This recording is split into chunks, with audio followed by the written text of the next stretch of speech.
You're watching Talonted Productions. You're watching Connect Tour.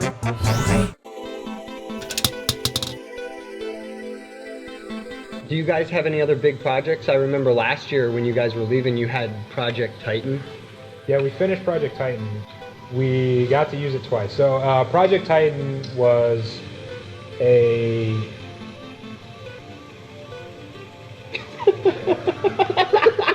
Project Titan, if you're not familiar with it, because no one is, was an attempt for us to build a couple of very large Tesla coils. I already showed you the video earlier of the Tesla coils, and they're about yay big. Those are actually our small Tesla coils. We have another set bigger than that, which is probably about a foot taller than me, about 7 foot tall. Project Titan dwarfs those.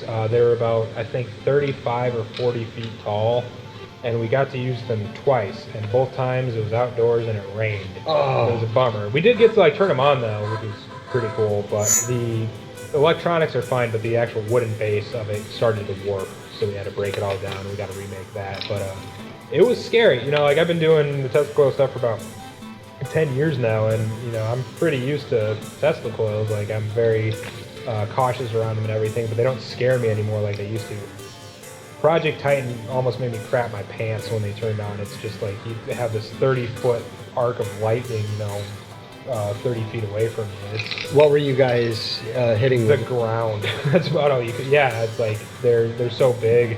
There's not really much you can put in between them to be totally safe. For one of the events I actually didn't go to, I couldn't make it that year, but the rest of the group, I guess they made a makeshift Faraday cage where they had people underneath. But our normal Faraday cage, I'd be a little bit hesitant about it because they are so powerful. New upcoming projects. So, think about this for a second. We do have our educational tour that we do every year. Just wrapped up our last leg of it, but that's going to start up here in a couple weeks. We'd like to do an album eventually. We've been putting that off, but yeah, I want to hear some original ArcAttack music, man. That'd be awesome. We played some today, and yesterday we played some. Originals? Yeah.